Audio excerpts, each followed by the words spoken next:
Sally, a blonde, goes on her first camping trip. Her husband, who was a scout leader, was sick, so she volunteered to take over for him one weekend.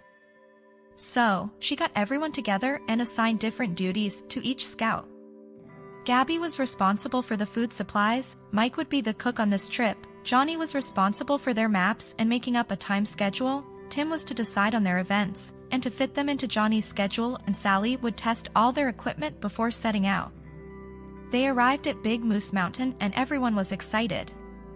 They arrived right on schedule and were getting ready for their first event, hiking up the mountain.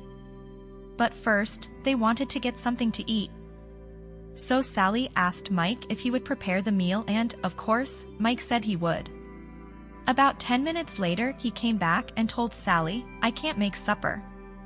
I can't light a fire with the matches you brought." Sally replied, "I can't understand that. Those matches should be perfectly fine. I tested them all just before we left."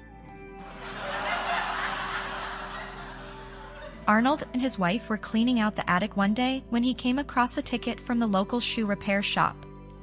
The date stamped on the ticket showed that it was over 11 years old. They both laughed and tried to remember which of them might have forgotten to pick up a pair of shoes over a decade ago. "Do you think the shoes will still be in the shop?" Arnold asked. "Not very likely," his wife said. "It's worth a try," Arnold said, pocketing the ticket. He went downstairs, hopped into the car, and drove to the store.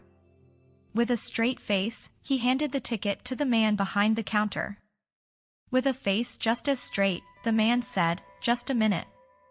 I'll have to look for these." He disappeared into a dark corner at the back of the shop.